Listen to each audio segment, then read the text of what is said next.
ఇక్కడ మీరు చూస్తున్నది సత్తెనపల్లి నాగార్జున నగర్లోని 61 అడుగుల మట్టి గణపతి విగ్రహం. ఈ విగ్రహాన్ని కేవలం మట్టి, వరి పొట్టు, కొబ్బరి తాళ్ళు, వెదురు బొంగులు వంటి ఎకో ఫ్రెండ్లీ వస్తువులు వాడి మాత్రమే తయారు చేశారు.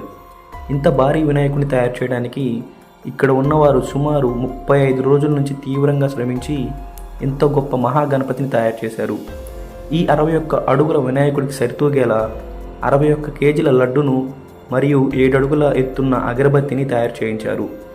ఇంత పెద్ద మట్టి భారీ గణపతి తయారు చేయడానికి ముఖ్య కారణం ఏంటంటే, ఈ భారీ గణపతిని చూసైనా ప్రతి ఒక్కరూ కూడా మట్టి గణపతి వైపు మొక్కు చూపుతారని. అసలు మట్టి గణపతి వాడటం వల్ల లాభాలేంటి, ప్లాస్టర్ ఆఫ్ ప్యారిస్తో తయారు చేసినటువంటి విగ్రహాల వల్ల మన పర్యావరణానికి కలిగే నష్టం ఏమిటనేది మనం తెలుసుకున్నట్లయితే, మన సనాతన ధర్మం ప్రకారం మన పూర్వీకులు పండుగలను మన ఆరోగ్యానికి, మన సమాజానికి మరియు పర్యావరణానికి మంచిని అందించే విధంగా నిర్వహించేవారు. ప్రతి పండుగకు ఉన్న ఆచారాలు, పద్ధతులు మన మనుగడకు ప్రకృతి అనుకూలంగా ఉండేలా రూపొందించబడ్డాయి. వినాయక చవితి కూడా ఇలాంటి పండుగల్లో ఒకటి. దాని ఉద్దేశం ప్రకృతి పరిరక్షణ, వినాయకుని పట్ల భక్తిని ప్రదర్శించడం. మన పూర్వీకులు మట్టి విగ్రహాలను మాత్రమే ఉపయోగించేవారు, ఎందుకంటే అవి నీటిలో కరిగిపోతూ పర్యావరణానికి ఎలాంటి హాని చేయవు. కానీ కాలక్రమేణా పండుగ ఆచారాల్లో మార్పులు వచ్చి ప్లాస్టర్ ఆఫ్ ప్యారిస్ పిఓపి విగ్రహాలు వాడటం పెరిగింది. ప్రతి సంవత్సరం వినాయక చవితి సందర్భంగా ప్లాస్టర్ ఆఫ్ ప్యారిస్ పిఓపి విగ్రహాలు నిమజ్జనం చేయడం వల్ల ప్రకృతికి మరియు మన ఆరోగ్యానికి తీవ్ర నష్టాలు కలుగుతున్నాయి. పిఓపి రసాయనికంగా calcium sulphate, hemihydrate, CaSO4 H2O అనే పదార్థం నుంచి తయారవుతుంది. ఇది నీటిలో పూర్తిగా కరగదు. ముఖ్యంగా పిఓపి విగ్రహాలు నీటిలో కరిగే సామర్థ్యం లేనందువల్ల అవి పూడక రూపంలో నీటి మూలాల వద్ద పేరుకుపోతాయి.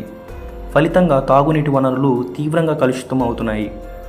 పరిశోధనల ప్రకారం ప్రతి సంవత్సరం లక్షలాది పిఓపి విగ్రహాలు నదులు, చెరువులు, సముద్రాల్లో నిమజ్జనం చేయబడుతున్నాయి. ఈ ప్రక్రియ వల్ల నదుల్లోని ఆక్సిజన్ స్థాయిలు తగ్గిపోయి జలాచర జీవులకు తీవ్రమైన ప్రమాదం ఏర్పడుతుంది. ఉదాహరణకు ముంబైలో 2019లో జరిగిన గణేష్ ఉత్సవాల తర్వాత 1,00,000 టన్నుల ప్లాస్టర్ ఆఫ్ ప్యారిస్ విగ్రహాలు నదుల్లో నిమజ్జనం చేశారు. ఇది అక్కడ జలవనరులకు తీవ్రంగా కలుషితం చేసింది. హైదరాబాద్లోని హుసేన్ సాగర్ సరస్సు వినాయక నిమజ్జనం తరువాత నీరు తీవ్రంగా కలుషితమవుతుంది. 2018లో ఆక్సిజన్ స్థాయిలు 30% తగ్గిపోవడం వల్ల పెద్ద సంఖ్యలో చేపలు మరణించాయి. చెన్నైలోని కోవం నది కూడా పిఓపి విగ్రహాల వల్ల 2016లో సీసం మరియు ఇతర హానికర రసాయనాల వల్ల కలుషితాన్ని ఎదుర్కొని తాగునీటి సమస్యలకు కారణమైంది. అదేవిధంగా పవిత్రమైన గంగా నది కూడా వారణాసి వద్ద గణపతి నిమజ్జనం తర్వాత పిఓపి వల్ల కలుషితమై 2020లో నీటిలో ఉన్న జలజీవం మరణించింది. విశాఖపట్నం బీచ్ల వద్ద 2021లో 50 టన్నుల పిఓపి మిగులు బయటపడింది. దీనివల్ల సముద్ర తీర ప్రాంతాల్లో చెత్తతో నిండిపోయాయి. పూణేలోని వాగ్దేవి సరస్సు 2017లో పిఓపి విగ్రహాల వల్ల పిఓపి చెత్తతో నిండిపోయి నీటి శుద్ధీకరణ ఖర్చులు గణనీయంగా పెరిగాయి. అంతేకాదు, పిఓపి విగ్రహాలు కరిగే ప్రక్రియలో 8 నుంచి 10 నెలల సమయం పడుతుంది. ఇది పొలాల్లో నీటి వినియోగాన్ని తగ్గిస్తుంది. ఫలితంగా వ్యవసాయ దుష్ఫలితాలు కనిపిస్తాయి. పర్యావరణ సమీక్షల ప్రకారం పిఓపి విగ్రహాల వల్ల భారీగా సీసం, పాదరసం, ఆర్సెనిక్ వంటి హానికరమైన పదార్థాలు నీటిలో చేరుతున్నాయి. పిఓపి విగ్రహాల వల్ల ప్రతి సంవత్సరం వేల సంఖ్యలో చేపలు మరణిస్తున్నాయి. సముద్ర తీర ప్రాంతాల్లో పరిశుభ్రత కోసం ఖర్చు 50% వరకు పెరుగుతుంది.